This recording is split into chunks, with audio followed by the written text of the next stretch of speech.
The science fiction genre is known for its gigantic budgets, but some of the all-time greats got things done at a fraction of the cost of the Hollywood blockbusters. Sci-fi is perhaps the most versatile genre in cinema, and it has allowed filmmakers to express their imaginations and push the boundaries of what's possible. Though sci-fi has changed drastically in the last 100 years, many of the same themes and ideas dictate the development of the genre. It's all about using the impossible to explore concepts that reflect modern-day issues, even if those issues are hidden behind an outlandish plot. That remains consistent, even if the movies themselves are wildly different. Creating the futuristic worlds and technology of sci-fi often takes a lot of money, and the genre is notorious for having inflated budgets. However, some movies are able to achieve the same effect for a lot less, and some low-budget films even outshine their expensive counterparts. The best low-budget sci-fi films prove that the story is the most important part. Galaxy of Terror, 1981. Robert Englund holding a gun in Galaxy of Terror.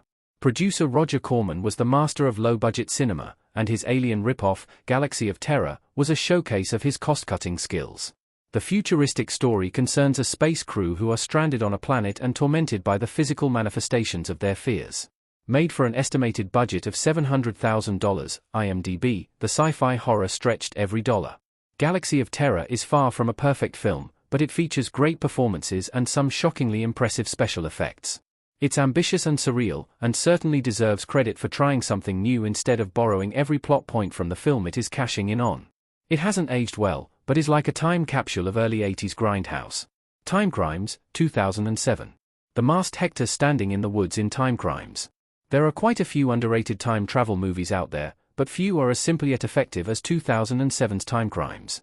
The Spanish thriller involves a man who is caught in a time travel causal loop, and must eliminate other versions of himself. The Numbers reports that the movie was made for $2.6 million, far less than any Hollywood sci-fi project. The film brilliantly saves money by putting its focus on the thriller and slasher elements, and keeps the hard sci-fi to a minimum. The imagery is stark and eye-catching, and there is a straightforward simplicity that is a counterpoint to the film's complicated plot. Time Crimes is a great movie for what it doesn't do, as much as what it does. Coherence, 2013. Em and Laurie looking concerned in Coherence. The key to a great low-budget sci-fi movie is a strong story, and Coherence delivers a compelling narrative. A dinner party takes a turn for the weird when a passing comet causes the partygoers to become de-synced with their reality.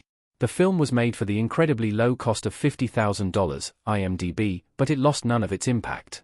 Coherence fits in the mind-bending category, so its twists and turns don't really cost that much money to show on screen. The framework of the story is pure sci-fi, but the relatively mundane setting helps keep costs down. The film's screenplay puts Hollywood to shame, and proves that the essence of a great film comes from its ideas, not its spectacle. Predestination, 2014. Ethan Hawke points a pistol off-screen in Predestination. Ethan Hawke has starred in several underrated sci-fi movies, but Predestination is one of his cheaper jaunts into the genre. Hawke stars as a temporal agent who is dispatched on one last case, where he must prevent a bombing.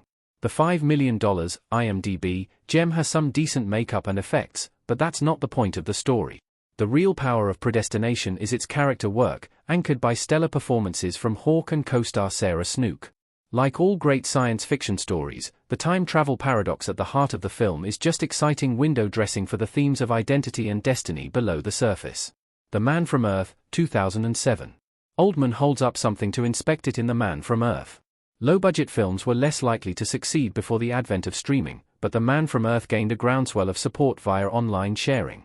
Penned by sci-fi scribe Jerome Bixby, the film is about a college professor who reveals that is actually thousands of years old. The $200,000 project, LA Times, didn't need a huge budget to succeed. The bulk of the film takes place at a retirement party, and consists of scenes of debate between the ancient professor and his colleagues.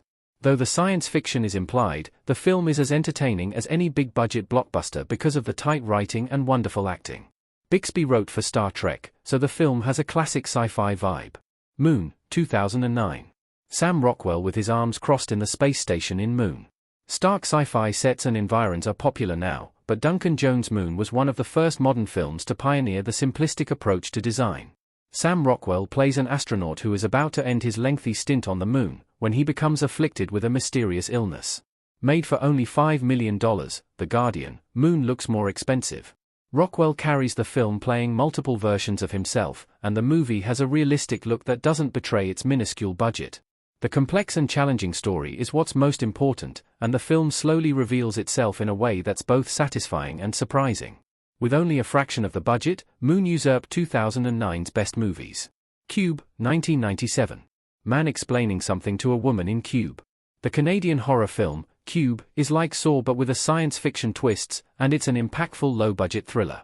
A group of random people find themselves trapped in a series of cubic cells, each rigged with deadly booby traps waiting to kill them. IMDb reports the movie was made for around 350,000 Canadian dollars, or $240. Cube was followed by a sequel in 2002 and a prequel in 2004. Making low-budget horror is usually easier than sci-fi, but Cube is impressive because it balances its genres neatly. The set is simple but effective, and the movie never gets dull despite repeating the same room over and over again. Some of the visual effects are cheesy and dated, but are actually on par with blockbuster cinema from the period. Dark Star, 1974. The astronauts in Dark Star sit together. A few years before John Carpenter blew the lid off of low-budget horror with Halloween, he delivered his feature film debut with Dark Star. The satirical sci-fi film concerns the foibles of an astronaut crew who are decades into a mission to destroy a rogue planet. Empire notes the film was made for $60,000 over several years. The fact that Dark Star started as a student film makes it more impressive, and the no-budget cult classic is irreverent and downright hilarious. It certainly looks like a movie made for 60 grand, but the writing and direction make up for its financial shortcomings. Though it was his first, it's arguably better than some of John Carpenter's other movies.